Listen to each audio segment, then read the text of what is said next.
तो ये क्वेश्चन जो हमारे सामने लिखे हुए हैं ये सभी क्वेश्चन हमारे फिजिक्स के ही हैं और ये हमारे क्वेश्चंस ऑब्जेक्टिव टाइप में रहते हैं। ये किसी भी एग्ज़ाम के लिए इम्पोर्टेंट क्वेश्चंस हो सकते हैं।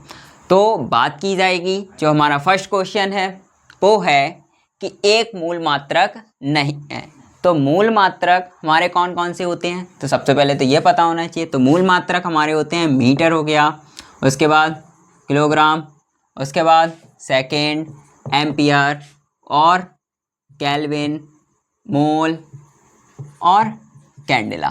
ये 7 ही हमारे कौन से होते हैं, मूल मात्रक होते हैं। इनके अलावा जितने भी मात्रक होते हैं वो या तो हम बनाते हैं या फिर किसी साइंटिस्ट के नाम पर होते हैं। तो इन सभी में से जो मैच ना खाए उसको हटा दो। तो ये वाला भी, ये वाला भी। तो ऑप्शन जो इसके लिए राइट रहेगा वो ये। तो यहाँ पर आ जाएगा क्या, लीटर। लीटर मूल मात्रक नहीं है। सेकेंड भी है और केल्विन भी। तो सेकेंड क्वेश्चन जो हमारा है उसमें पूछी गई है हमसे आवृत्ति की विमा। तो आवृत्ति की, जो आवृत्ति का मात्रक होता है वो मात्रक होता है इसका हर्ट्ज। मात्रक होता है हर्ट्ज, एच जेड से रिप्रेजेंट करते। और इसकी जो विमा होती है, जो विमा होती है वो होती है m0L0T-1। मतलब जो आवृत्ति होती है वो हमारी प्रति सेकंड में उसके कितने कंपन हो रहे हैं ये हमारी कहलाती है आवृत्ति। मतलब कि पर सेकंड हमें जो भी उसके तरंग के कंपन रहते हैं वो कितना एक टाइम में वाइब्रेट हो रही है, मतलब एक सेकंड में। क्योंकि हम सभी का 1 के लिए ही निकालते हैं। 1 के लिए इसलिए क्योंकि हमें जितनी लो अमाउंट पता होगी हम उससे ज़्यादा से ज़्यादा हाई अमाउंट पता कर सकते हैं। तो इसलिए हम 1 की निकालते हैं, बाकी हमें पता चल जाती है। तो आवृत्ति के बारे में इतना ही। तो मात्रक, विमा और बाकी का बता ही दिया कि प्रति सेकंड में कंपन आवृत्ति होती है। मात्रक की परिभाषा, तो अब जितनी भी चीज़ें हम लोग, जैसे कि जो भी चीज़ें हम लोग लेते हैं, मतलब मार्केट से जो भी चीज़ें लेके आते हैं, जैसे हमें मान लो राइस लेने हैं, गेहूँ लेने हैं, या फिर बहुत सारी चीज़ें हम लोग ख़रीदते हैं। लिक्विड में हम पानी ख़रीद रहे हैं, तो ये सब चीज़ें देखो किसी न किसी पीछे उनके कोई ना कोई एक मानक लगा होता है। मतलब लीटर, किलोग्राम, मीटर हैं। और हम डिस्टेंस चलते हैं वो हमारी होती है किसमें, किलोमीटर या फिर मीटर में रहती है। तो यही मानक रिप्रेजेंट, मतलब कि जो भी हमें मानक लगा होता है, मानक किसके साथ, मानक ऐड होता है किसके साथ, हमारे परिमाण के साथ। परिमाण के साथ वो हमारा क्या कहलाता है, मात्रक कहलाता है। मतलब हमारे परिमाण के साथ जो मानक जोड़ दिया जाता है वो हमारा मात्रक कहलाता है। जैसे कि हम मानो 4 चले, 4 क्या चले, किलोमीटर, फीट, इंचेस, सेंटीमीटर, क्या। तो ये हमें मानक डिसाइड करेगा हमारा कि हम मीटर में चले, किलोमीटर में चले, सेंटीमीटर में चले, इंचेस में चले, फीट में चले, वर्ग फीट में चले, किस में चले। तो ये हमारी हो गई बात किसकी, मात्रक की बात हो गई। उसके बाद हम बात कर लेते हैं 1 जूल का मान किलो कैलोरी में कितना होता है। तो 1 जूल हमारा इक्वल होता है 0.24 कैलोरी के। किसके, 0.24 कैलोरी के। लेकिन हमसे पूछा गया है किलो कैलोरी में।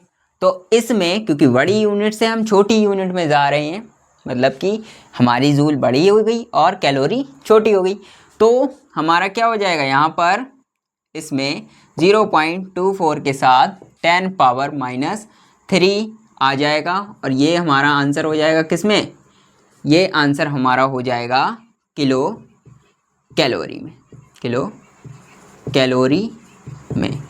तो ये हमारा आंसर कितना हो गया, इतना आंसर हो गया। मतलब 0.24 इंटू 10 पावर -3 कैलोरी। ठीक, इतनी हो जाएगी, यानी कि किलो कैलोरी। किलो के लिए हमने ये लगा दिया है, तो फिर यहाँ से किलो हटा दो, तो इतनी हमारी इसकी क्या हो जाएगी, वैल्यू हो जाएगी। ठीक है, बस। अब किस धातु की ऊष्मा चालकता सबसे अधिक होती है, किस धातु की ऊष्मा चालकता सबसे अधिक होती है।